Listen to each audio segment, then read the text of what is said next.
And we have Brian Butler, who many of you know, talking about some more features in Qualtrics today. So Brian, I'm going to go ahead and turn it over to you, and thank you for helping us today. Sounds great. All right, so let's take a look at what we are going to talk about. So we called today sort of let your survey do the work. And today's sessions really is about kind of these additional sort of special bells and whistles that Qualtrics has that you can play with to really customize your survey. So I think today is really about the user experience. All of these features that we'll kind of go through is really about letting the person taking the survey get kind of the best experience. So these are things that help you to tailor it to who is taking the survey, getting it to them, having them see what they need to see, and really nothing more. We're going to cover 6 topics today, which in hindsight is probably too many, but the first 4 are relatively quick. The last 2 will take some time on. But again, the caveat with all of these drop-in trainings that you've all been a part of is that for the most part, we are skimming the surface and giving you just kind of an idea of what's possible. And then, after this hour, you can always go back and view the recording. But there's a number of online resources that Qualtrics and others provide. And then, of course, LED is here to help you if you want to play with any of this stuff. But nothing here today is really super challenging, but I think it's a bunch of really good ideas that you can put into your surveys going forward. Can you create a great survey without using any of this stuff? Of course you can, but these are going to be ways to help you improve what you're doing. All right, so real quick, we'll talk about embedded data. Debbie and I have been mentioning this over the last several Qualtrics trainings, and I wanted to just take a minute and make sure that we knew what that was and what it looked like. We'll talk about piped text, which is kind of a fancy way of saying grabbing text from other places, like a contact list or a survey question, and pulling it into something else, like pulling it into a question or pulling it into an email or pulling it into a choice. We'll talk quickly about skip logic and display logic, both pretty simple. I covered display logic a little bit in my last presentation. We'll talk quickly about carry forward choices. Again, really simple thing to use, but it really customizes the user experience. And then kind of our 2 bigger topics today are going to be quotas and scoring. So quotas, of course, being your ability to allow a certain number of responses from people or a certain category of people. And then scoring being a really cool tool where you can assign value to your answer choices and literally add them up and get scores and give the scores to people taking the survey or to yourself. All right, so with that, we're going to jump into it and see what we can get covered. All right, so first up is embedded data. And so we talked about embedded data in the context of contact lists. So when you make a contact list, like Debbie talked about yesterday in depth, what you need is the first name, last name, and email address of your people. But if you want to, you can add as much more information in that contact as you want to. So for example, here's a random made up list of OSU extension employees. And I've added 3 embedded data fields: the program area that they work in, if they're kind of early, mid, or late career, and what county they work in. So this is all information that you have. So maybe you have, I don't know, a list of 4-Hers, and you have maybe what club they're part of, what zip code they live in, what school they go to. All that is valuable information that you can use to customize your survey experience for them. And this could be, again, this could be anything. This could be all kinds of different kinds of data. I just kind of made these up because these are things that we use on a regular basis. So again, what I've done is I created a contact list using that group. So I uploaded that spreadsheet into a into a contact list. And so when you have embedded data fields, it brings all of those into Qualtrics. And you can then go and grab those embedded data fields and you can put those into your survey questions, or you can put those into your emails. So as soon as my contact lists show up, we'll jump into those. And we'll talk about that. So you can use embedded data really anywhere in the survey experience, whether it's the beginning or any of the questions or at the end.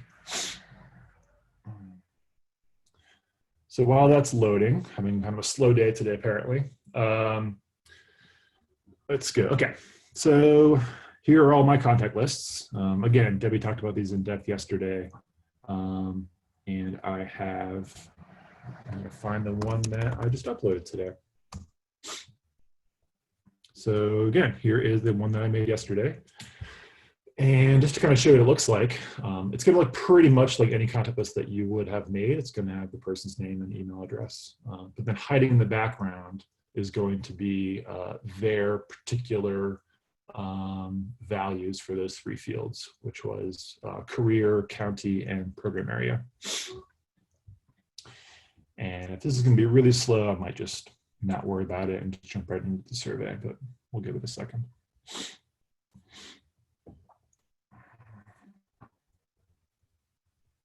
All right, so here's the contact list. I got 20 folks in here. And so as you can see, it's just showing you their names and their email addresses. But if you pick any of them and you click on them, over on the right side, you'll see their little box pop up. And you can then see in that sort of profile box, you get the program area, their career group, and their county. So, you know, I got Pam Calhoun here. She's a 4-H person, a mid-career, and she works in Franklin County. So again, this is really valuable information. When you export your data, you can use this to organize it, to analyze. If you just want to look at 4-H or you just want to look at a certain county, you can do that. But it's really valuable as well when you're developing your surveys. All right, so let's get back into our survey. So again, that was just me. I created that Excel spreadsheet and I uploaded that entire Excel spreadsheet into a contact list, as Debbie showed you yesterday. All right, so we're going to use this. So here's a kind of a sample survey that I made today, and we're going to be playing in this for the next hour. In order for me to use my embedded data in my survey, I have to tell the survey to go look for the embedded data in this contact list. And all that happens in the survey flow area. So as you can see, here's my flow. If you don't go here often, you should. This is where you organize all of your question blocks and all of your branching and all of your kind of behind the scenes kind of stuff. So as you can see, I set an embedded data set within my survey already. I'll go ahead and delete this and show you how I did that. So in general, when you want to add embedded data to your survey flow, you want to add it kind of below everything. And that tells Qualtrics that you want to use it for everything above that. So it's pretty important. You can obviously add a lot of stuff to your survey flow, which you can see here. We're going to focus on the embedded data option. And if you can see over here on the right side, down at the bottom, there's an add from contacts option. So I'm going to go ahead and do that. So I'm going to add embedded data from my contacts. And I'm going to go look for that contact group.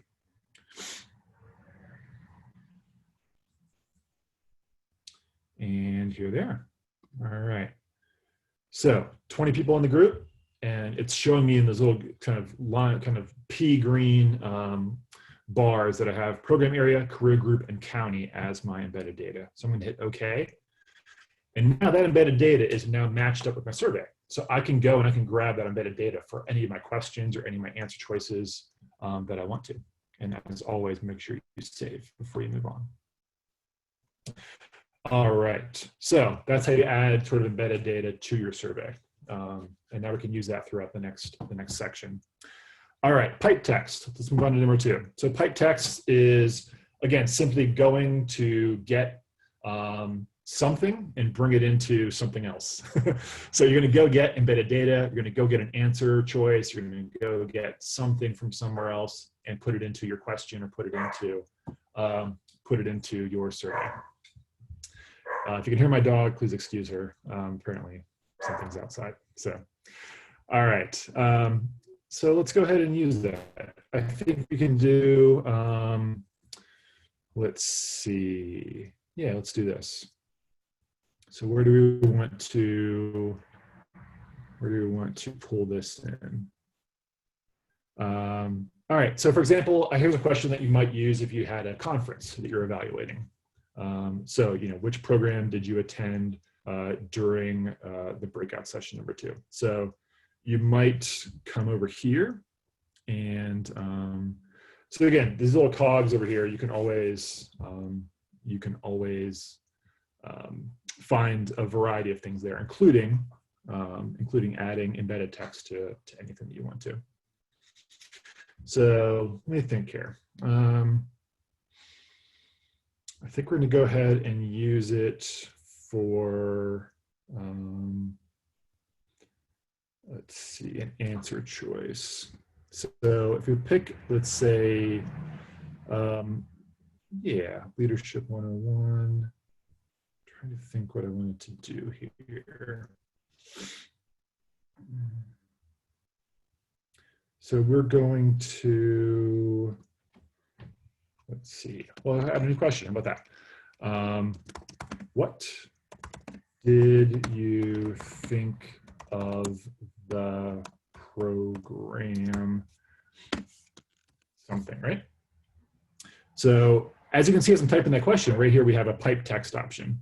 And if I click on the pipe text option, I have a ton of places to bring in pipe text. So from previous survey questions in my survey, I can pull in embedded data fields. I can pull in all kinds of stuff, as you can see down below there. But we'll go ahead and look at the question above. So that was going to be, which program did you attend during the breakout session?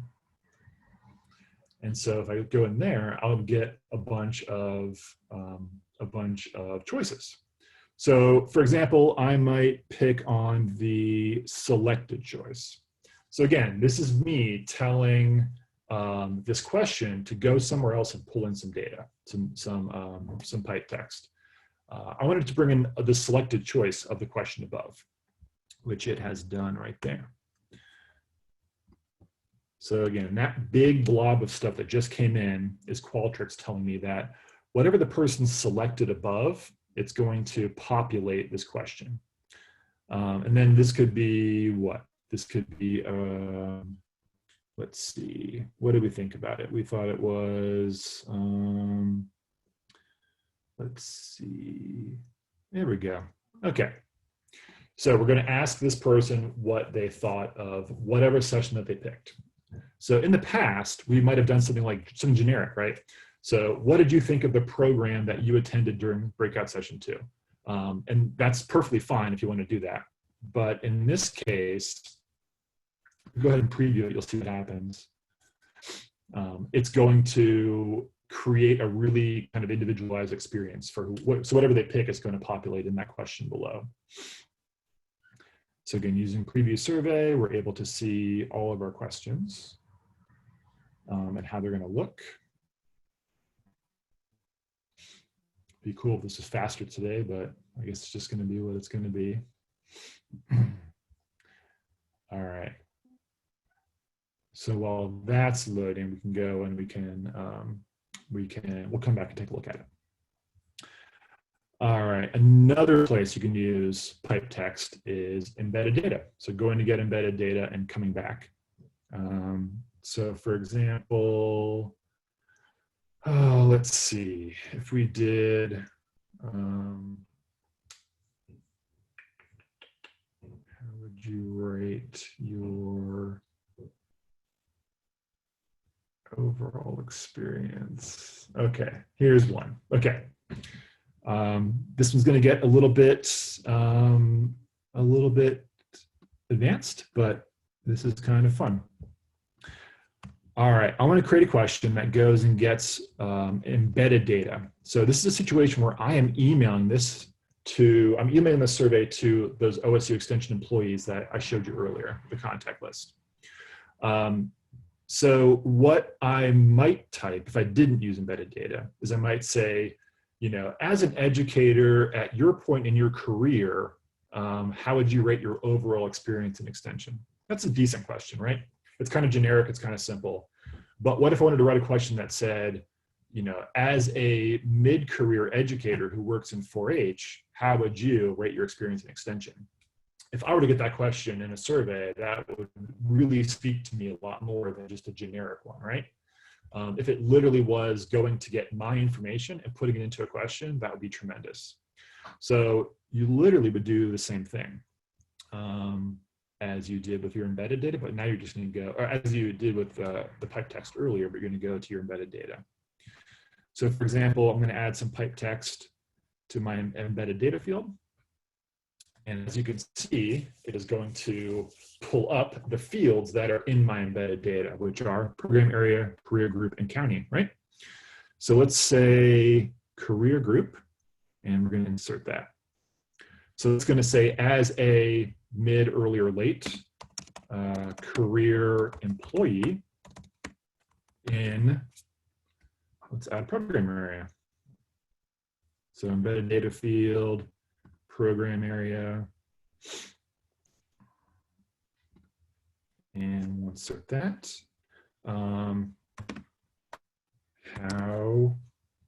Let's see, what do you think of OST extension? Something like that, right? So as you can see, depending on who I am, I'm going to get a customized answer or a customized question for myself. And again, is it necessary? Absolutely not. But again, it might improve response rate. It might have that person kind of stop and think for a little bit longer about their experience, about their ideas. And it's a really cool way to kind of personalize it. All right, so my preview didn't load, it just broke. So we're going to go ahead and preview our survey again and go ahead and take a look at our previous, our breakout session pipe text question. All right, it's going to show me something this time. So again, this is the example that we looked at where based on what session, what program I picked during session 2, it's going to ask me specifically about what I asked about, what I thought about that program. So Brian, real quick while that's loading, the question you were just working on, don't go back to the screen or anything, but the question you were just working on, it would not show the embedded data field had you not set up the survey flow first to connect that particular contact list to the survey. Is that correct? 100% correct. Yep. Okay. Yeah, that's why I did that first. So that, because it's not going to know where to go, right? It's not going to know where to go and find those fields. So, all right. Well, for some reason, Preview is not really happy today with my Qualtrics account. So we'll try one more time, but we'll go ahead and move on. Just trust me, it works. So again, based on what they pick here, it's going to pull this down, and it's going to be, it's going to look really nice. All right. So to move on, display logic and skip logic, two of the simplest things you guys could learn. You probably know them already. Skip logic, that idea has been around for a long time in previous online surveys. And then display logic is a pretty simple concept that I talked about last time. So if we talk about skip logic first, let's say we're doing a survey about a conference, right? And we can say something like, I don't know, did you attend this year's conference? And this is like a gatekeeper question. It's the very first question. And our answers are literally yes and no. If someone says yes, we want them to take the survey and let us know what they thought about the conference. If they didn't attend the conference, we basically want them to leave the survey because we have nothing else to ask them. Or we want them to skip part of the survey and maybe jump in later on and tell us something about what they want to see at next year's conference, for example. So again, over here in our little cog, you can see the add skip logic question. And it is very, very simple set of options when you add skip logic. And normally this is a lot faster, so we'll hopefully this will pick up and work today. All right, skip logic. So again, basically giving it a condition. So I want to say if no is selected, so if somebody says no to this question, where do I want them to go? I could have them go to a different question, the end of the block, or all the way to the end of the survey, which I'm going to do.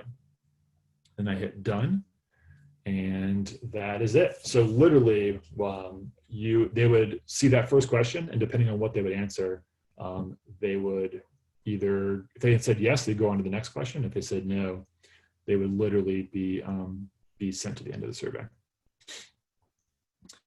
All right, so that's skip logic. Incredibly simple, used very, very often. All right, let's go ahead and get rid of this guy and talk about display logic. So again, display logic is when you want to show the person a question based on a set of logic or a set of parameters. So I think we could do,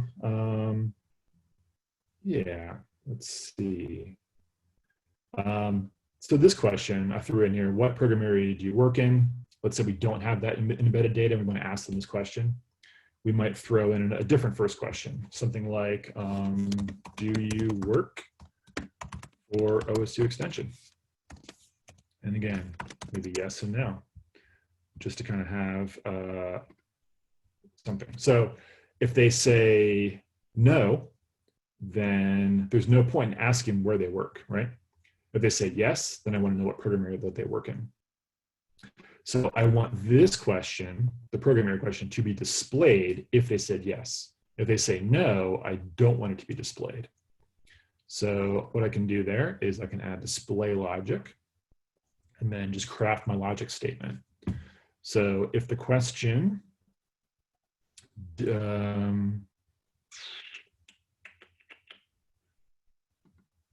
let's see, it hasn't updated my questions yet. This is amazing today, guys. It's so behind that it still has that old question up there that I deleted. Of course it's going to do this. All right. So let's go ahead and. Hey, Brian. Yeah. Brian, you might try pausing your video or turning off your video just to see if that will help your connection speed. Yeah, let's go and do that. Let's go and do that. Of course, it's been all morning just flying through Qualtrics without a problem. So, but if I go ahead and go videoless, we'll see what happens. All right, so one more time, we're going to add display logic, and we're going to hope that that question has been updated. It does run behind sometimes, and it has not. Great. All right.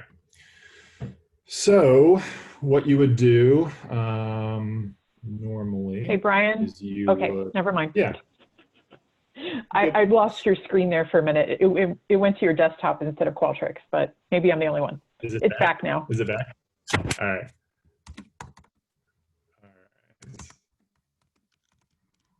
We're going to try it one more time and see what happens, people. Okay. Do you work for OSU extension? That's my basic question. We're going to just have two choices. We're going to try some display logic.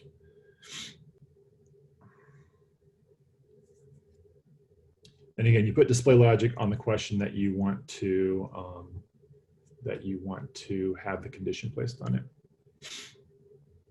All right. So display logic is broken today, which is unfortunate since we're trying to teach display logic.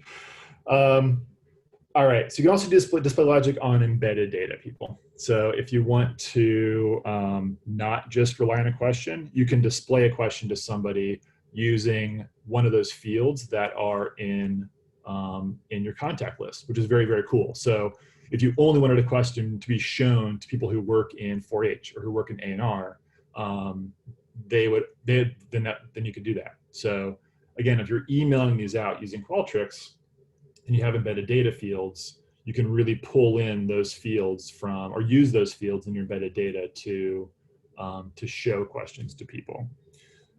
So for example, I threw one in here. If you remember, I had county in there, right? So let's say I'm putting together a conference for people who live in Central Ohio or who work in Central Ohio. I had a few folks in my contact list who work in Franklin and Delaware County. So this question here, are you planning on attending the Central Ohio conference? Maybe I only want that to be shown to people who work in Franklin and Delaware County. That'd be pretty cool. Because who needs to see that if you don't work in those counties? So again, add display logic. Instead of basing it on a question, we're going to base it on embedded data. And as we've seen before, it's going to go to our contact list and it's going to pull in those fields that are available to us, which is pretty exciting. So once it does that, I'm going to pull in the county and I'm going to say equal to Franklin. So right now, if I save that, it's only going to show that question to people who have Franklin County and their embedded data field in the contact list. But I also want to add the Delaware County folks to this. So I would hit the plus button to add another condition. And always make sure you're checking your modifiers to make sure that it's and or. So in this case, let's go ahead and go Delaware. All right, so now a respondent will be shown this question if they work in Franklin County or in Delaware County. If they don't work in those counties, they will not be shown this question. It will not display for them. And again, this is the or button, so Franklin or Delaware. If you wanted to get extremely complex, you could do the and, for example, and maybe say, oh, career group. And you want to say, I only want this to be displayed to people who work in FCS who are in mid-career. So all my mid-career FCS folks would get shown this question and nobody else would. So as you can see, you can really add all these different logical concepts or logical statements to get to what you want to get to. And you would, of course, save that and that shows up right there. That's who's going to be displayed that question. So that's how you use embedded data to display. All right, so on to carry forward choices. This one is the simplest concept of the day, but it's very, very powerful. So what you can do is based on what somebody answers a question, based on what choices they pick, you can then have a subsequent question use those choices in the responses. So how does that work? So here's a question. What 3 sessions did you attend during the conference, right? And I made up 5 different sessions and they picked the 3 that they went to.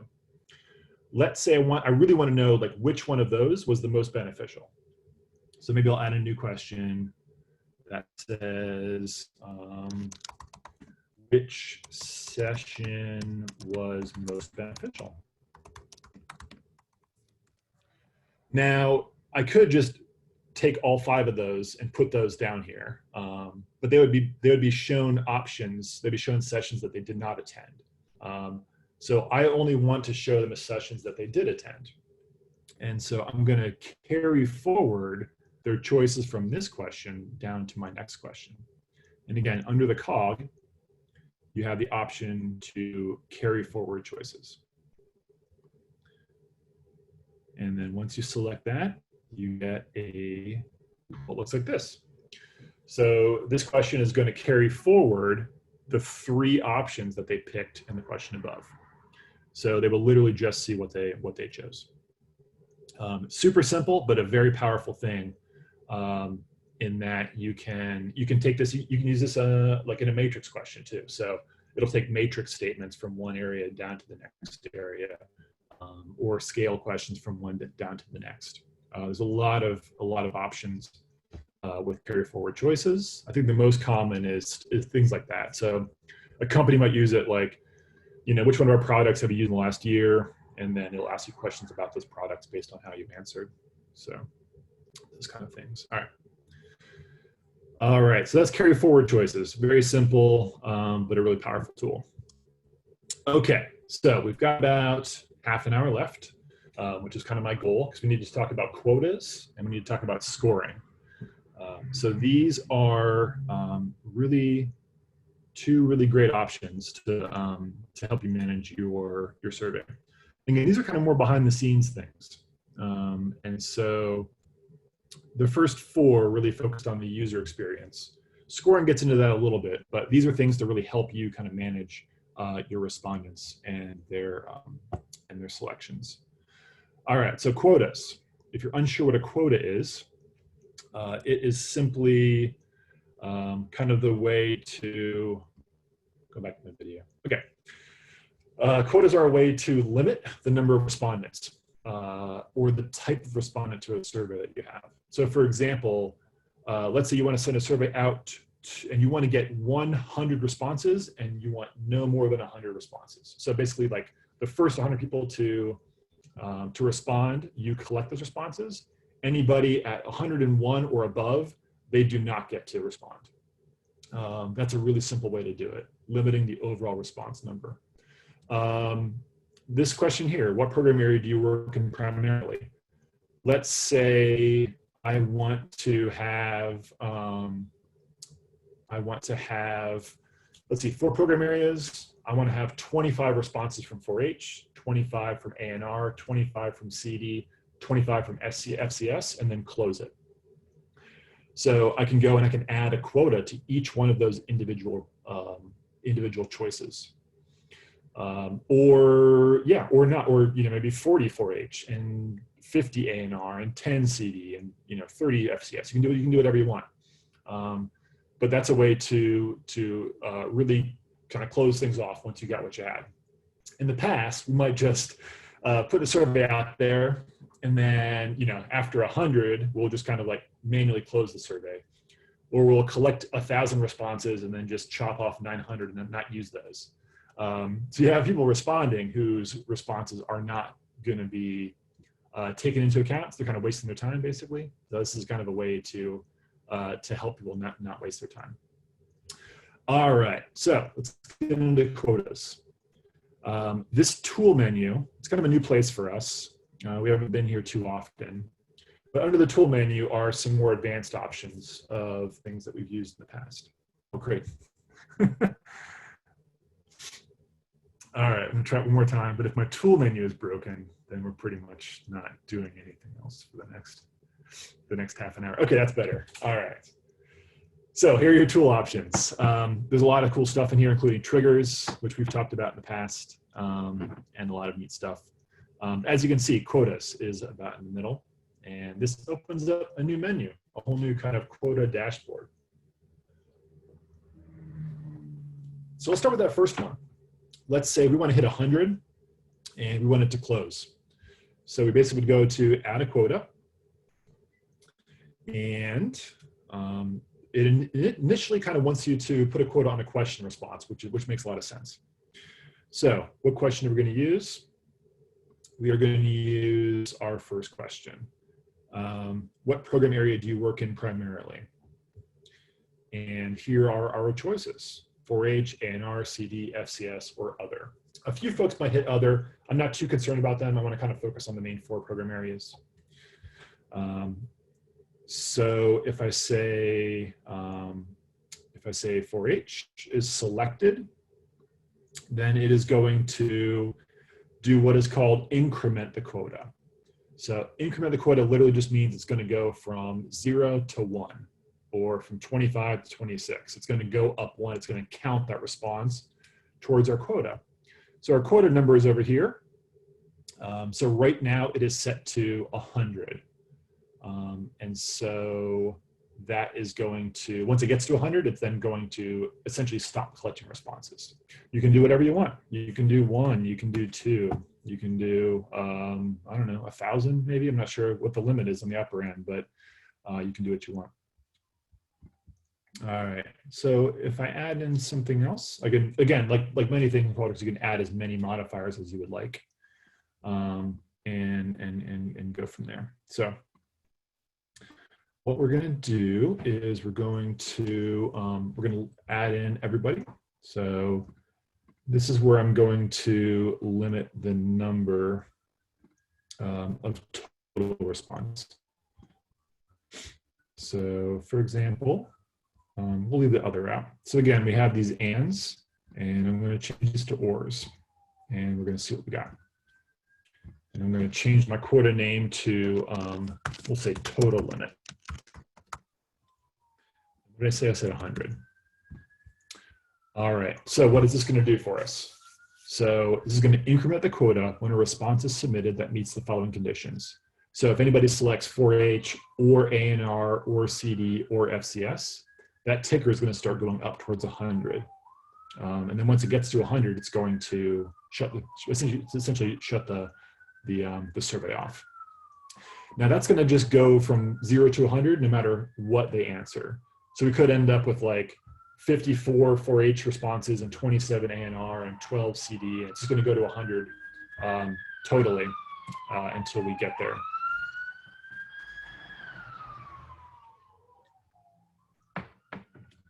So that's kind of the crudest way to do that. All right, the next choice we got to make is what's going to happen when the quota is met. And under this menu, we have a few different options. The default is to end the survey. So literally, that first question, what program area do you work in? If you were to hit, you know, if the counter was up at 100 or beyond 100, and somebody got the survey like a couple of days later or whatever, and they hit, I work in 4H, and they hit a button, the submit button, it's basically going to say, sorry, we're full, we're not taking responses anymore, and then that's it. You can also use quotas for more advanced things like not displaying questions or blocks.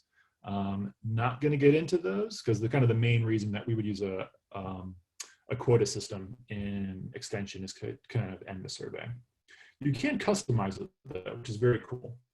So much like a survey in general, you can customize what the user sees. You can have custom messages. You can have them go to a website. You can do whatever you'd like them to do. All right, and as always, you would save this. And now there is a quota assigned to this survey based on this first question.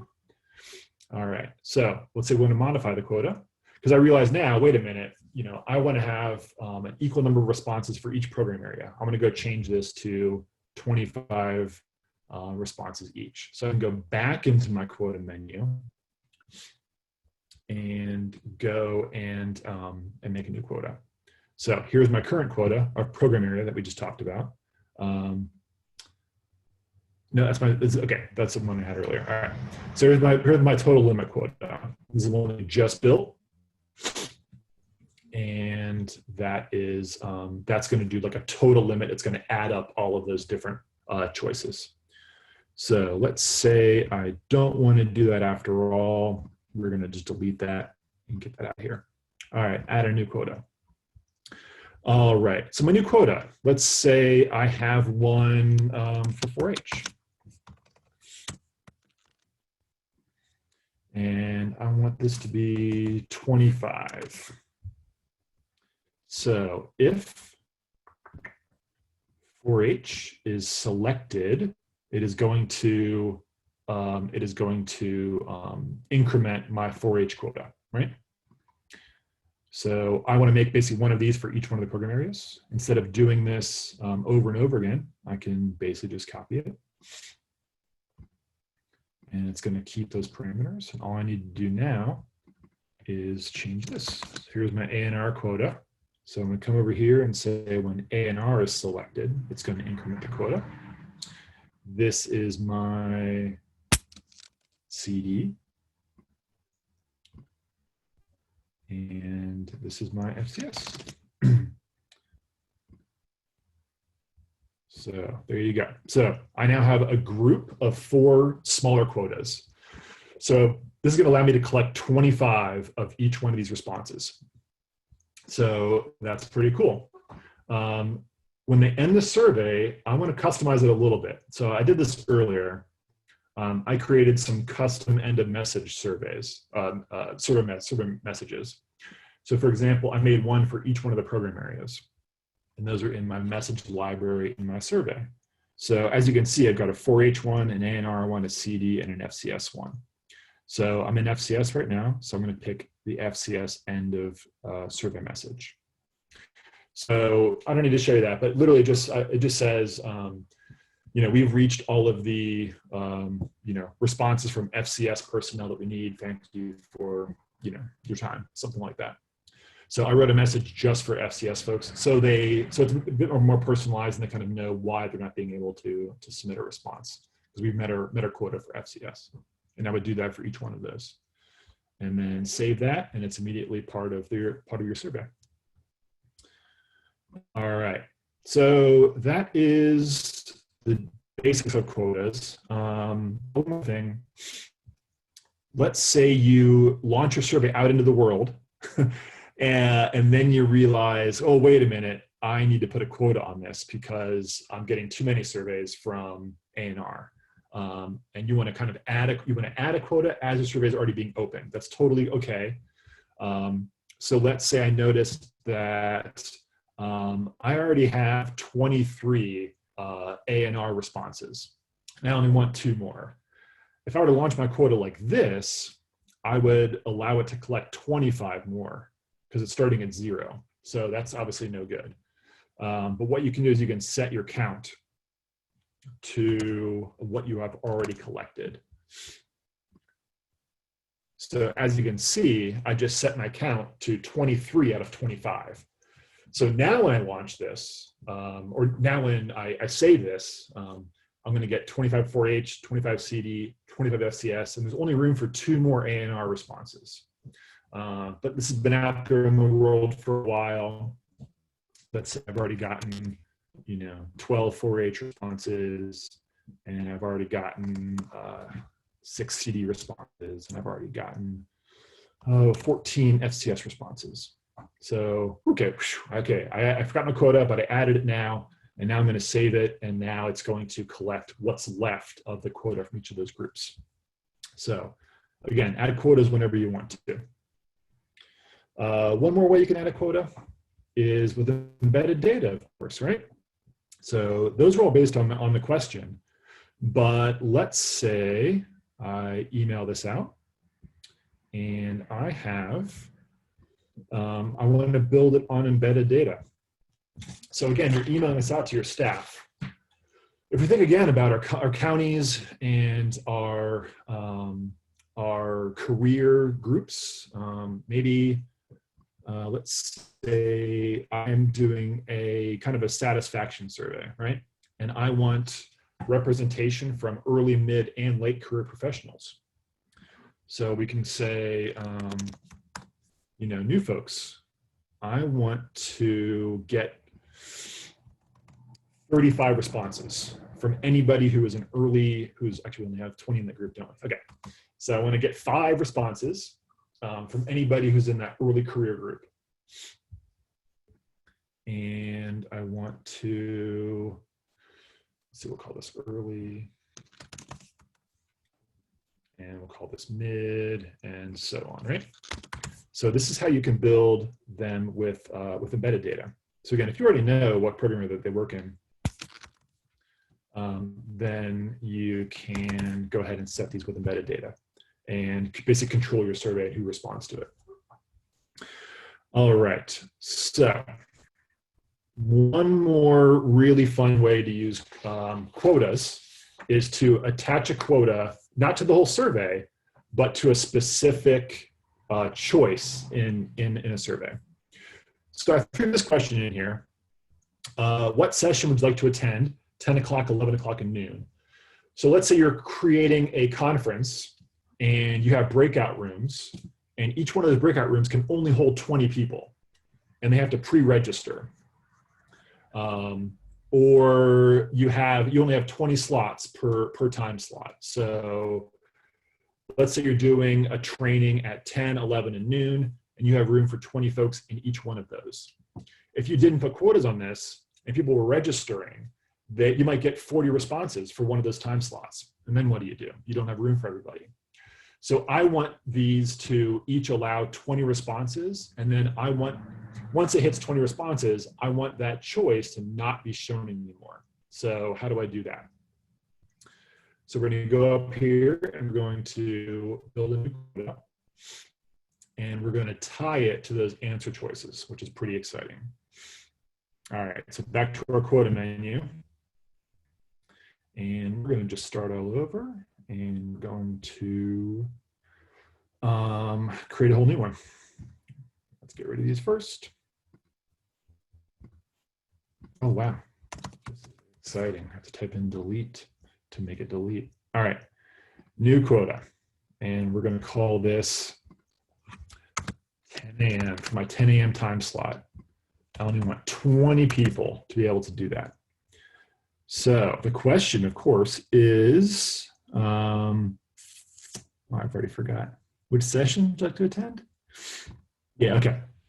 All right, so for my 10 a.m. quota of 20 people in the room, that is going to increment when 10 a.m. is selected, right? Perfect. Now, I do not want it to end the survey. That'd be counterproductive. So I'm going to pick this last choice, which is none for skip logic or survey flow. So that is the key step here. So please do not end the survey. Don't do anything. I'm going to tell you what to do later on in my display logic. Okay, so I of course have 3 time slots. So I have a 10, I have an 11, and I have a noon, right? Each one of those is going to be a 20-person maximum. So for my 11 o'clock, I want it to increment when we get to 11. And for my noon, I want to increment when we get to noon. And these are all going to be dictated in survey flow or display logic. So I've now saved that quota. And here's my question, right? So I'm going to go to my answer choices one at a time, and I'm going to tie the answer choice to the quota that I just created. So for example, I'm going to go to 10 a.m. and I'm going to add display logic. We're talking about displaying 10 a.m. based on a set of parameters.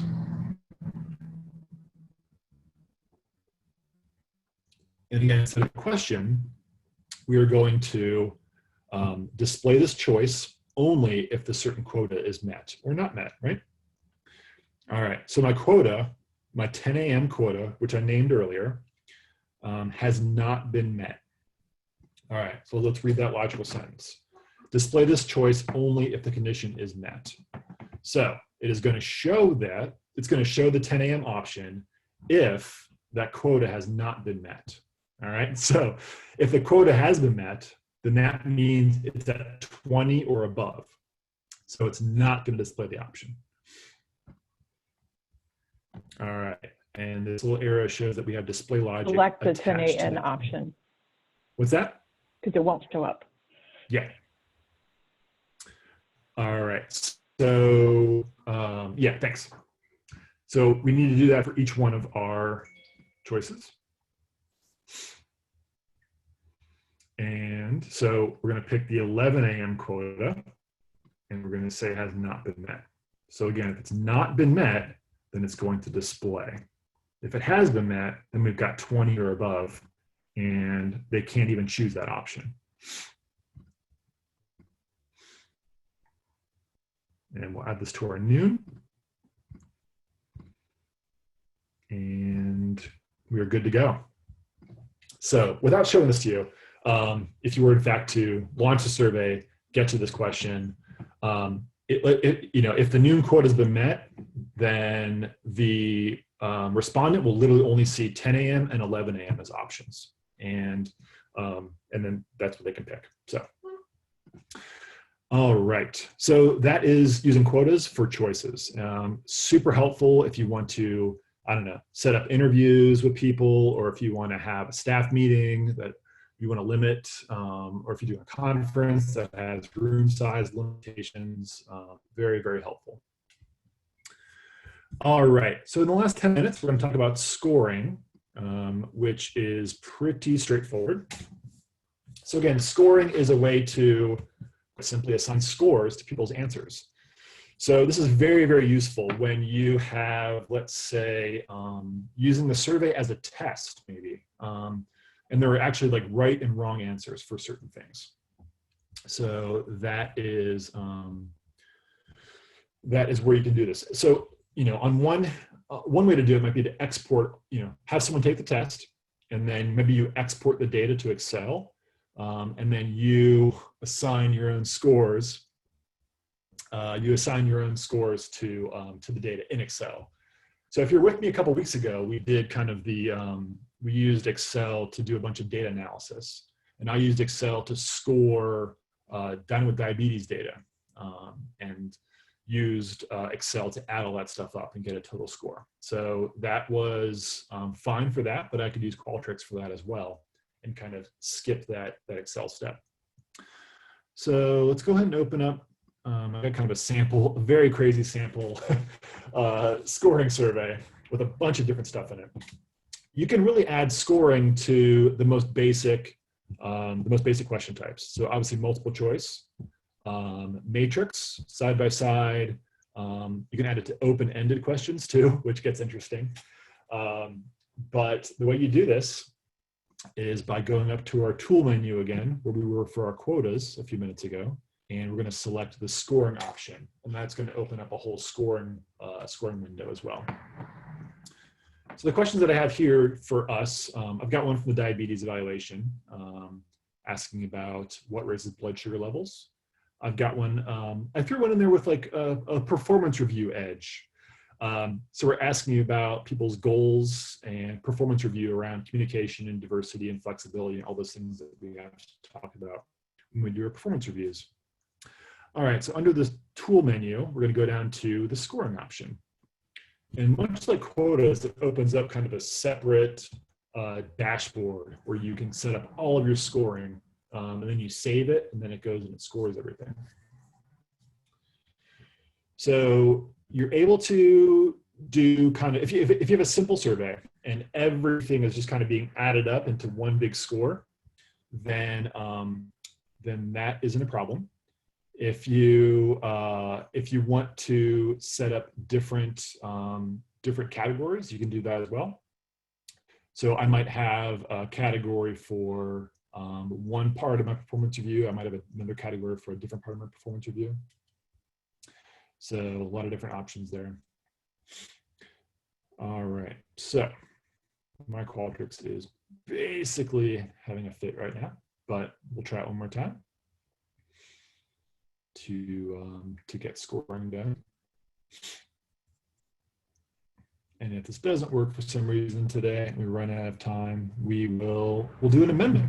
We'll do a separate mini video teaching you how to do scoring, and we'll add it to our website. Okay. Well, one other option I have is to go, I've already done all the scoring in a different project, so I'm gonna go pull that up and show you if I'm able to, what's already been done.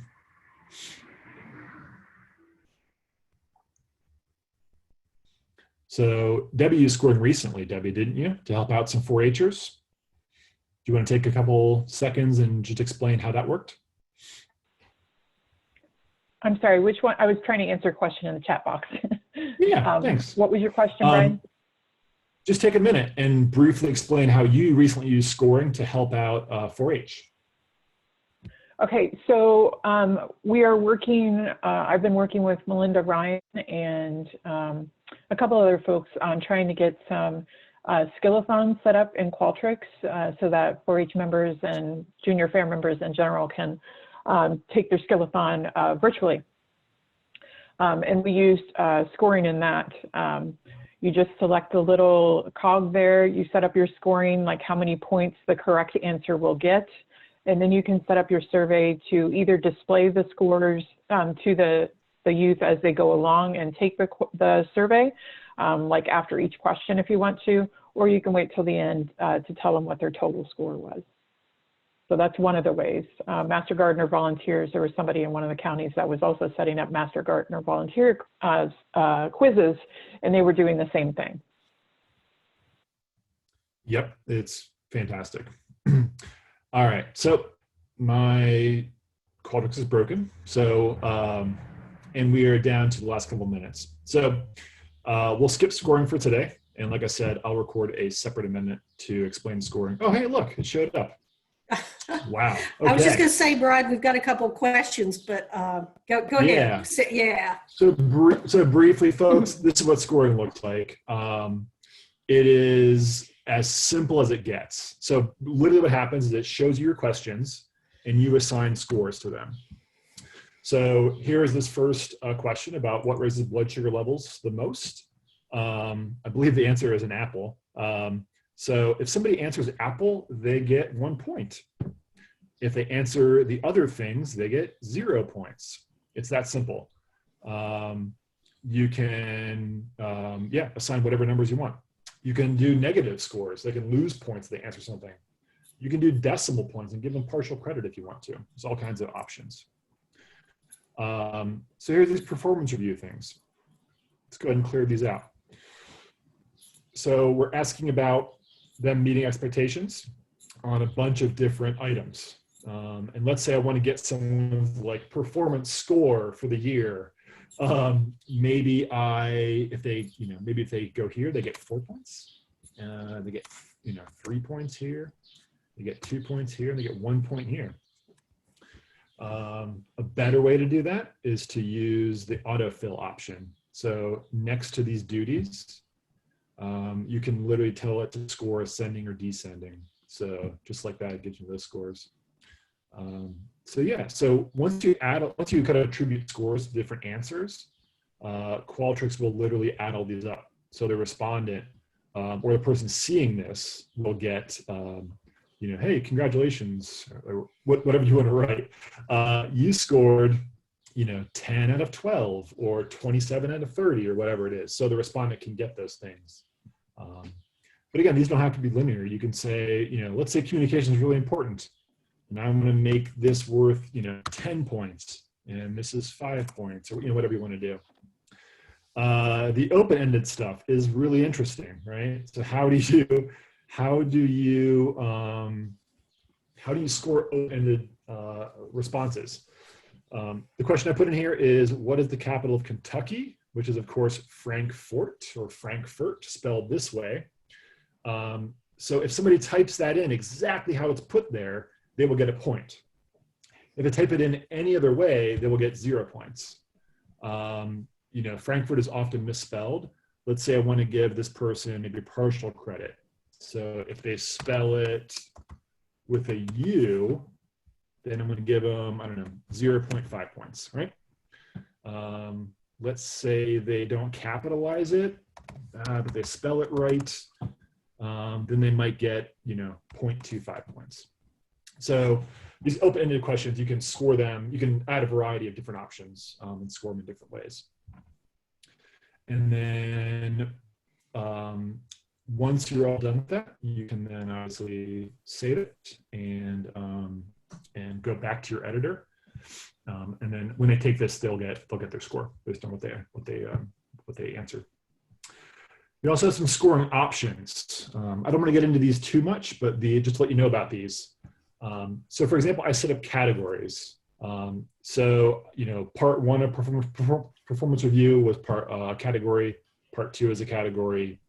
So I'm going to get two kinds of totals. I'm going to get a score of all these things added up together for a total score. And then I'm going to get a score for category 1, category 2, category 3, category 4, and whatever you want to do. So if you have different sections of a test, you can get scores for different sections of that test. And they're going to get a score at the end of the survey, which is going to inform them of how they did or not. You can choose not do that, right? Another cool thing you can do is maybe if you email this out to somebody, let's see, you can send out a thank you email that automatically is generated when they submit their test. And the thank you email, you could use pipe text. You could go and grab their score from the survey and put it into the thank you email and say, hey, thanks for taking our test. As a reminder, you scored 85%. Please print this off and give this to your boss, or whatever you want to do. So you can use pipe text there as well to kind of come and grab scores. So, all right, with that, I'm going to stop because we're at 2 o'clock, and that'll kind of formally end this whirlwind tour of Qualtrics. And we can talk about questions if there are any, and folks want to hang out.